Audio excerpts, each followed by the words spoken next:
In this video, we'll do a brief look at histology, which is the study of tissues. Remember, cells make up tissues, and tissues make up organs, and organs make up the body. So this should be taking you back to some of your initial discussion when you learned about levels of organization in the body. So groups of cells that have a common structure and function can serve as tissues in the human body. These groups of cells and tissues have a common origin during embryonic development. So very early during development, there are cells that separate into different layers. We call those germ layers, and those germ layers then each give rise to specific sets of tissues that form structures in the human body. So when we're looking at tissues, we talk about groups of tissues that have that common structure and function and from a common origin. So the four major tissue types are epithelial, connective, muscle, and nervous. Epithelial tissues form linings and coverings, so they lie on top of structures or inside of structures. Your skin is made up, the external part is made up of epithelial tissues. It lines and covers the body. Now, inside your body, think about your digestive tract. It's one long tubular structure. So you have linings of epithelial tissues that line and cover those organs and structures as well. Connective tissues, well, what do you think of when you hear connect? Exactly, joining. So connective tissues bind structures together and help to provide support. Muscle tissue, muscle causes movement, regardless what type of muscle tissue it is. And we have three different types of muscle tissues. So muscle tissues cause movement. They either cause the body to move or cause something to move throughout the body. And then nervous tissue controls, communicates, and coordinates.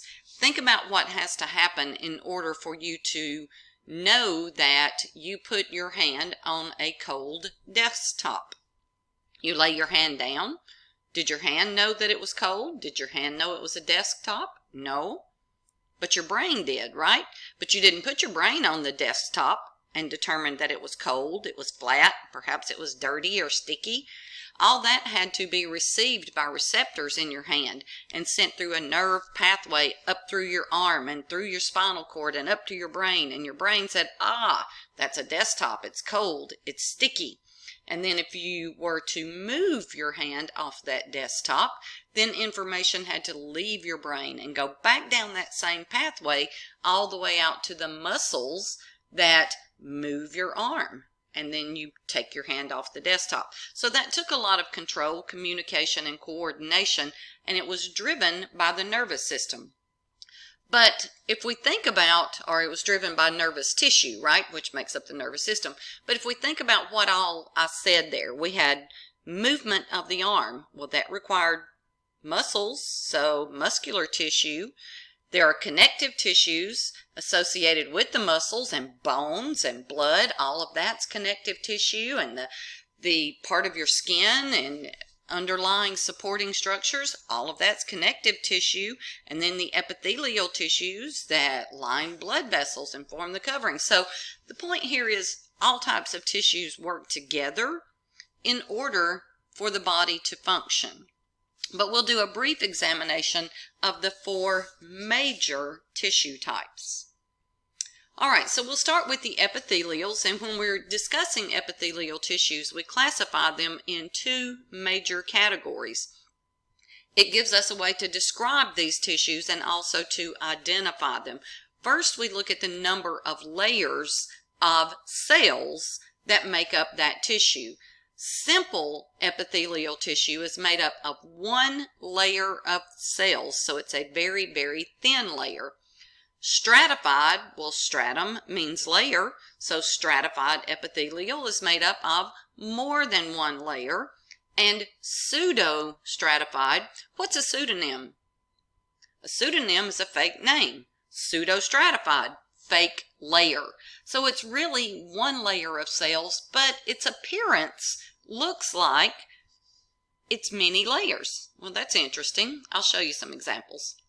All right, so simple, one layer, stratified, layered, which means more than one, and then pseudo-stratified.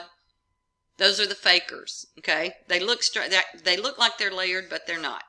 So we classify by number of layers and the shape of the cells. The cells themselves may be squamous, so think squashed. So these are somewhat irregular in their shape, but their identifying characteristic is that they're flat. I often describe these as looking sort of like a fried egg. So sort of flat with a little round thing in the middle. Well, it would be the egg yolk, right? In the human cell, that would be the nucleus. Now, it's not perfectly like an egg, but I'll show you a picture in a minute and you'll see what I'm talking about. Cuboidal is somewhat box or square-like. Now, we don't have perfectly straight lines in the human body, so you're not going to have a perfect little square. But these cells appear somewhat box-like. And then columnar should be pretty self-explanatory. Looks like a column, rectangular shaped cells. So how would you describe simple squamous epithelial? Simple tells you how many layers, squamous tells you shape. So simple squamous, one layer of flat cells. Pseudo-stratified columnar epithelial. Well, they're columnar, so we know they're rectangular, long, slender cells. Pseudo-stratified, they look like there's more than one layer, but there's really only one. Okay, now when I talk about these layers of the cells, it's important to understand that epithelial tissues have certain characteristics, and one of those characteristics is that there is two different surfaces. So there's a free surface of the layers of cells, which is not attached to anything, and then there's a layer of cells that are attached to the basement membrane. As I show you pictures, you'll see this. All right. So here we have some examples of these. Just get the basics on these, know how to identify them, but think about what I just told you. Number of layers and the shape of the cells. So here you can see squamous epithelial cells. Well, these two pictures appear very different, don't they? Here you can see simple squamous epithelial cells. Those are the little purple fried eggs, right? So imagine you cracked a whole lot of purple eggs and you put them into a large pan. As they spread out, this is how they would look. So the little dots there are the nuclei. And remember, you just learned about cell structure. So you know that the nuclei is where the DNA is located, and there you've got your cell membranes forming the boundary, and the cytoplasm where all the organelles are located and where all the chemical reactions take place. So if you are looking at a layer of simple squamous epithelial cells, you would see one layer of flat, squashed cells. You find this in the alveoli, or the air sacs of the lungs. It's in the air sacs of the lungs where gas exchange happens. You breathe oxygen in, you exhale CO2. Those gases have to be transported in the blood. So the simple squamous epithelial cells that make up your air sacs allow for that diffusion across the membranes to happen, or across the cell walls to happen very, very easily. The cell membranes. I'm sorry, I'm thinking ahead to something else already. So because this is a very, very thin layer, diffusion of nutrients, hormones, and gases can occur very easily across these. So your capillaries are made up of layers of thin, flat cells. All right, mostly, but you'll get more of that in anatomy too. Now here you have flat cells. So these are squamous, but there are many, many layers. So this is stratified squamous epithelial cells. This is what makes up your epidermis, the outer layer of your skin. So layers and layers of flat cells. And you notice, if you begin here at the very bottom layer and move up to the surface, you have an attached layer.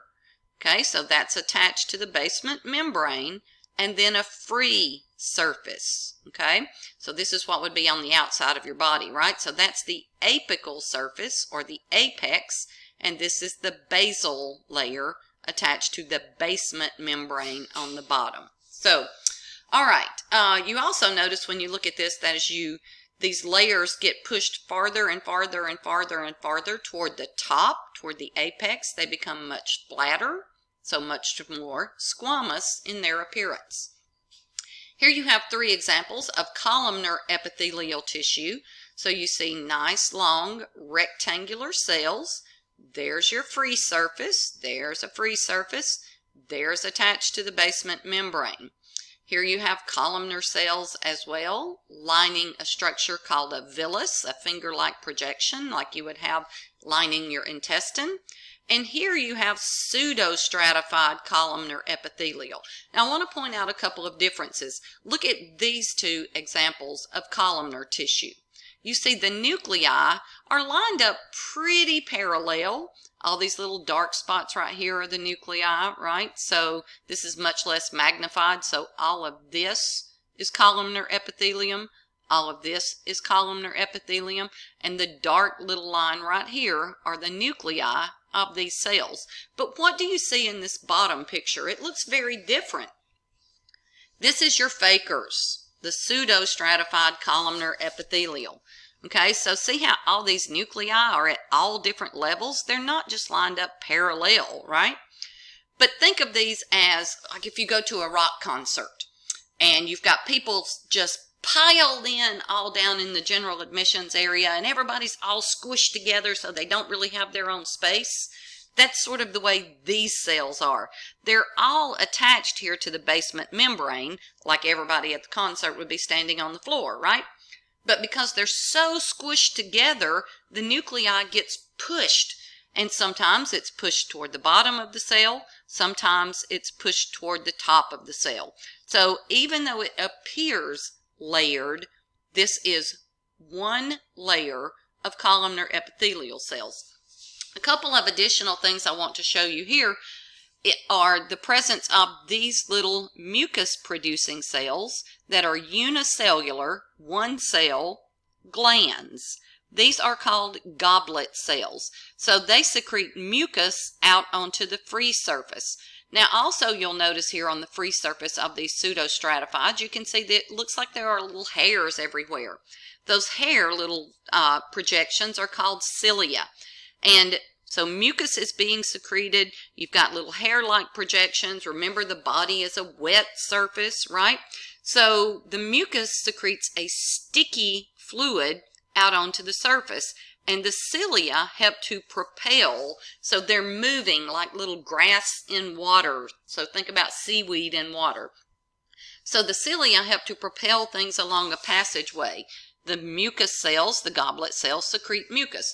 So this you find in your respiratory passages so that your respiratory passages stay moist, but also that moisture and the things that get trapped in that moisture have to be propelled back up. So that cilia helps to move things along that passageway.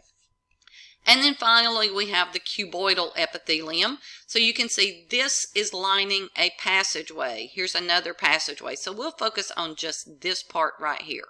Okay, so if you think of this as being like a straw or a water hose, this would be the opening, which is called the lumen, and this would make up the wall. So we've cut a long slice through that water hose, right, or through that tubular structure. You find a lot of these cuboidal cells lining the ducts that are found in your kidneys. So you can see these cells are somewhat boxy shaped. So there's your nucleus and there are your cuboidal cells. A lot of ducts and passageways are lined with cuboidal cells. Alright, so that's sort of an overview of the main types of epithelial cells. Connective tissues are the second type of tissue, and they're the most abundant of all the tissue types found in the human body. Now, they're classified based on the types of cells you find and the non-living matrix that makes up the stuff that holds all the cells in place. So the fibers and the ground substance make up the matrix, and then there are different types of cells, and we use those two, cell types and matrix, to identify connective tissues. I very often describe this as Granny's Jell-O salad.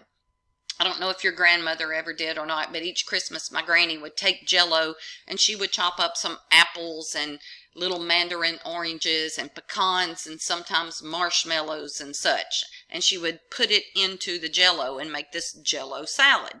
Well, if you think of the fruits and the nuts being different types of cells and the Jell-O being the matrix, that's sort of how connective tissues are. But in addition to that, we've got fibers. So think of little stringy things. So maybe there's some spaghetti noodles or pretzels or something in the Jell-O as well. So the fibers help to provide support. We have different types of fibers. Those include your collagen fibers, which allow a tissue to be able to bend and to flex, but to maintain its shape. That's called tensile strength. Elastic fibers, well, you know what elastic is, right? The waistband of your underwear or your bra has elastic fibers. But your ear has a lot of elastic fibers. So I want you to take your ear and just flip it forward. Now flip it back. Now flip it up, flip it down, twist it. Did you cause your ear to look funny? Did it go back to its normal shape? Does it look any different than when you started? Well, hopefully it looks just like it did when you started, and that's because you have a lot of elastic fibers in the connective tissues that make up your ear. So they allow for stretch and recoil back into their normal position. In addition to that, in the matrix, you also find reticular fibers. So when you hear reticular, think very fine mesh. So reticular fibers help to hold things together to provide some structure. And also, in a lot of cases, you find a lot of reticular fibers in tissues that are responsible for trapping or filtering. All right, so let's look at some examples of these. So again, this is the most widespread of all of the tissue types. Your bone, cartilage, both of those are made of connective tissues. Reticular, very web-like, and areolar, lots of fibrous tissue providing packaging and cushioning around organs. Adipose tissue, that's just fat tissue. It's a connective tissue. You've got a layer of adipose tissue between your skin and the underlying muscles. What does it do? It connects, right? Connects one tissue to another. And then your blood is also a connective tissue, and it's the only example of a liquid connective tissue that we have. But all of these have two things in common. They have different types of cells that are suspended in a matrix. In the case of blood, the matrix is the plasma, the fluid of the blood. So let's look at a couple of examples. Here we have areolar connective tissue. So this is packaging material found throughout the body. So you find this around a lot of organs and creating structure and framework. All these purple spots you see scattered throughout are some cells and some nuclei of cells. Now we can't identify what types of cells these are because this image doesn't give us enough detail. But you can see there are different types of cells, and you also see there are lots and lots of stringy things. Those are the fibers. Okay, so you've got small little thin fibers and you've got some larger fibers running through here. Here you can also see a little capillary running through there with little individual red blood cells or erythrocytes. So this is how you identify your areolar connective tissue. Even though you see lots and lots and lots of fibers, they are arranged somewhat straight in their appearance, right? They're not all wadded up and wrinkly looking. They're sort of straight. That's how I tell students to identify it. All right. Next, we have adipose tissue in our connective tissues. So each one of these big bubble-looking things is an adipocyte, fat cell. So the clear portion of these adipocytes are filled with oil droplets. Here you can see the nucleus of one of these adipocytes and the cell membrane. So most of the organelles in the cell membrane are pushed, right, and sort of become squished, and everything's along the outer edge because that big oil droplet, the lipid, is being stored in there. So it gives the ability for some cushioning. So think of it as a big oil drop, right? It's going to protect insulate, but also we can take that lipid and use it later to make ATP. Remember back to cell respiration? All right, and then here you see an example of the reticular connective tissue. So this has a network of reticular fibers and cells in a very loose matrix. So the matrix, remember, is the background stuff. But the reticular fibers, you can see, are very visible and highly branched, as compared to what we saw with the areolar connective tissue previously, where the fibers appeared to be arranged in a much more orderly fashion. So reticular, think mesh, think net. So these are going to be used to form the internal skeleton within certain organs, such as the spleen. You also may find some of these in the kidney, or some of this in the kidneys, but this is going to allow for a lot of filtration to occur and also house a lot of our immune system cells that you can see in here. So forming that internal skeleton that helps support many cell types. Your blood is a connective tissue. The matrix is the liquid, the plasma. Here you have erythrocytes that are going to be responsible for transporting respiratory gases, primarily oxygen, out to body tissues. Here you have two examples of your white blood cells. These are your immune system cells. And here you can see one teeny tiny little platelet that is going to be responsible. Your platelets are responsible for blood clotting. So blood is a liquid connective tissue that is responsible for moving things throughout the body. Our third type of tissue is muscle tissue, and it's classified by where it's located and what it does. Skeletal muscle is the common type of muscle you think of that causes your body to move. Your biceps brachii, the big gun show muscle, right? So when your biceps brachii contracts, your arm flexes. When you contract the muscles in your abdomen, you can push the contents downward when you're having a bowel movement. You can move your fingers to take notes because skeletal muscle is attached to the bones in your hand. So skeletal muscle attaches to bone and moves the body. This is called voluntary muscle because you can voluntarily contract these muscles. Cardiac muscle is found only in the wall of the heart. It is not voluntary. It is autorhythmic. It beats without you making that muscle contract. Now, what type of movement occurs? Well, the heart is contracting, and as it does so, it's pushing blood through the heart out to the lungs and out to the body. So the movement is the movement of blood. And then our third category is smooth muscle, which lines the wall of your hollow organs, and it causes substances to move throughout the body. Your blood vessels are lined with smooth muscle. They can contract and they can relax. And as they do so, they can increase and decrease the pressure within that blood vessel. But think of something a little easier to understand. From the time you put food in your mouth, you chew it and you swallow it, and then you lose control of the movement of that food. You can determine when you swallow, excuse me, but you don't have to voluntarily contract the muscles lining your digestive tract to move that food down your esophagus and into your stomach and into your small intestine and to your large intestine, right?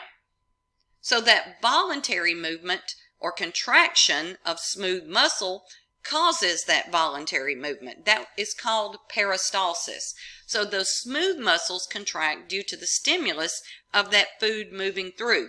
Now, at the other end of that passageway, you do have some voluntary control, right?